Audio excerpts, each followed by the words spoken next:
Merci les amis. Durant cette période, nous savons que les systèmes de soins de santé n'ont jamais été en danger d'être submergés par le Covid-19. Au contraire, de nombreux hôpitaux restent vides à ce jour et certains sont aujourd'hui menacés de faillite. Le navire hôpital Comfort, ancré à l'époque à New York et qui aurait pu accueillir 1 millier de patients, n'a jamais accueilli plus d'une vingtaine de patients. Il n'y a eu nulle part de surmortalité. Des études menées par le professeur Ioannidis et d'autres ont montré que la mortalité du corona est équivalente à celle de la grippe saisonnière. Même les images de Bergame et de New York, qui ont servi à démontrer au monde que la panique était de mise, se sont avérées délibérément trompeuses. Ensuite, le soi-disant document de panique, rédigé par le département allemand de l'Intérieur, a été divulgué. Son contenu classifié montre, sans l'ombre d'un doute, que, en fait, la population a été délibérément poussée à la panique par les politiciens et les médias dominants.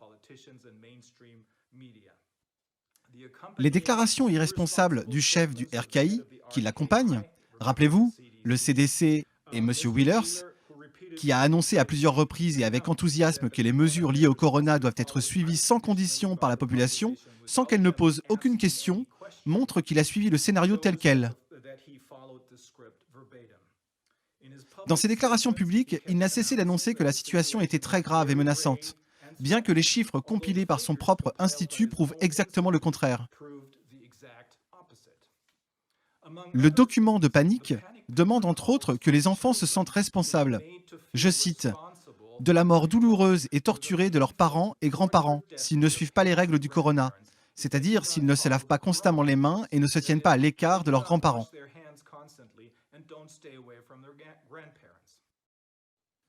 Il convient de noter que non seulement les tests PCR ne sont expressément pas approuvés à des fins de diagnostic, comme cela a été correctement indiqué sur les brochures accompagnant ces tests, et comme l'a souligné à plusieurs reprises l'inventeur du test PCR, Karim Mullis.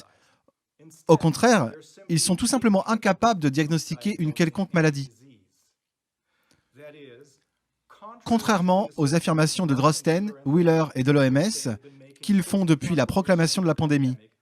Un résultat positif au test PCR ne signifie pas qu'une infection est présente. Si une personne est testée positive, cela ne signifie pas qu'elle est infectée par quoi que ce soit, et encore moins par le virus SARS-CoV-2 qui est contagieux. Même le CDC des États-Unis, même cette institution dit, est d'accord avec ça, et je cite directement la page 38 d'une de ses publications sur le coronavirus et les tests PCR, datée du 13 juillet 2020. Le premier point dit « La détection de l'ARN viral ne peut pas indiquer la présence d'un virus infectieux ou que 2019 nCoV soit l'agent causal des symptômes cliniques. » Le deuxième point indique ceci. La performance de ce test n'a pas été établie pour le suivi de traitement de l'infection à 2019 nCoV. Le troisième point dit « Ce test ne peut pas exclure les maladies causées par d'autres pathogènes bactériens ou viraux. » On ne sait toujours pas si le virus de Wuhan a été isolé de manière scientifiquement correcte, de sorte que personne ne sait exactement ce que nous recherchons lorsque nous effectuons des tests. D'autant plus que ce virus, tout comme le virus de la grippe, mute rapidement. Les échanges des PCR prennent une ou deux séquences d'une molécule qui sont invisibles à l'œil humain et doivent donc être amplifiées en plusieurs cycles pour la rendre visible.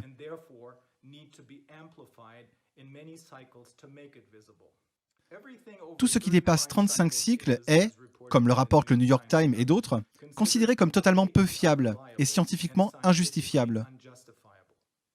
Cependant, le test de Drosten ainsi que les tests recommandés par l'OMS qui ont suivi son exemple sont fixés à 45 cycles. Cela peut-il être dû à la volonté de produire le plus grand nombre possible de résultats positifs et de fournir ainsi la base de la fausse supposition qu'un grand nombre d'infections ont été détectées? Le test ne peut pas distinguer les matières inactives et les matières reproductrices. Cela signifie qu'un résultat positif peut se produire parce que le test détecte par exemple un débris, un fragment de molécule, qui ne peut signaler rien d'autre que le fait que le système immunitaire de la personne testée a gagné une bataille contre un rhume dans le passé. Il a dit alors dans cette interview, je cite, « Si par exemple, un tel agent pathogène se répand sur la muqueuse nasale d'une infirmière pendant un jour ou deux sans qu'elle ne tombe malade ou ne remarque rien, alors elle est soudainement un cas SARM. Cela pourrait également impliquer l'explosion du nombre de cas en Arabie Saoudite. De plus, les médias de ce pays en ont fait une incroyable sensation. Fin de citation.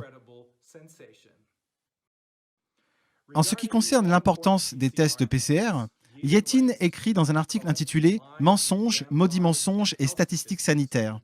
Le danger mortel des faux positifs » daté du 20 septembre 2020, et je cite « La probabilité qu'un cas apparemment positif soit un faux positif se situe entre 89 et 94% ou proche de la certitude. »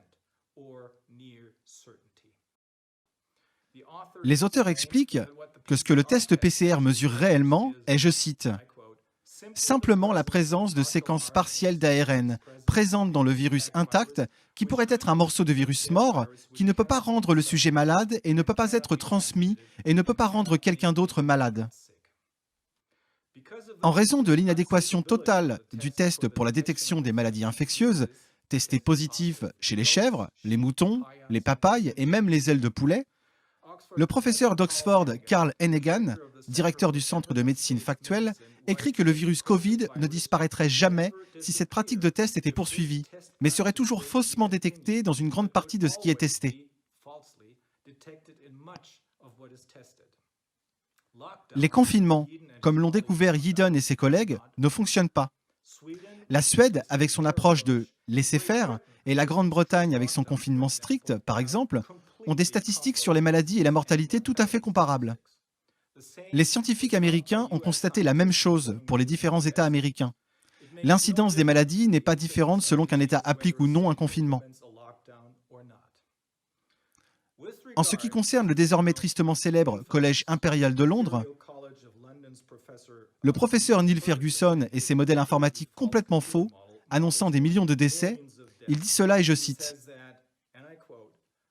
Aucun scientifique sérieux ne donne de validité au modèle de Ferguson. » Il le souligne avec un mépris à peine voilé. Je cite encore « Il est important que vous sachiez que la plupart des scientifiques n'acceptent pas que le modèle de Ferguson soit même légèrement correct, mais le gouvernement est toujours attaché à ce modèle. »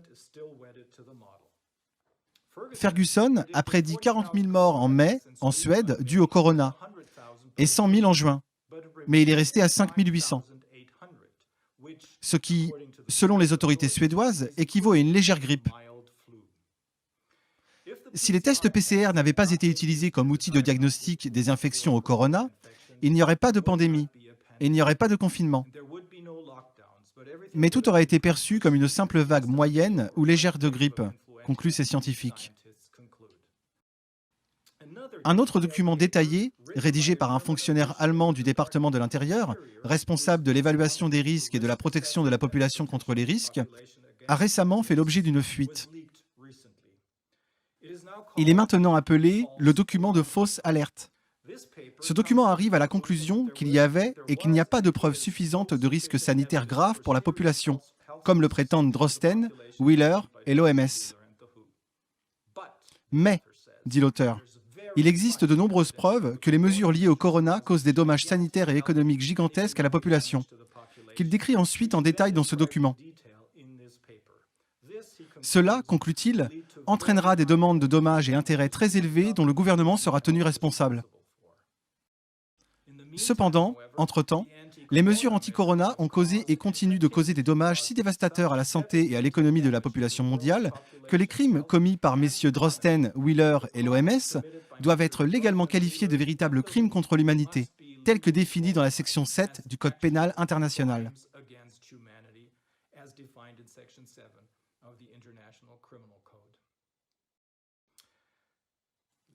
Ces faits scandaleux relatifs au corona, recueillis pour la plupart par la commission du corona et résumés ci-dessus, sont les mêmes faits qui seront bientôt prouvés, soit dans un tribunal, soit dans de nombreux tribunaux du monde entier. Ce sont ces faits qui feront tomber les masques sur les visages de tous les responsables de ces crimes. Aux politiciens qui croient ces personnes corrompues, Ces faits présentés ici comme une bouée de sauvetage qui peut vous aider à réajuster votre ligne de conduite et à entamer le débat scientifique public tant attendu et à ne pas tomber dans le piège de ces charlatans et de ces criminels.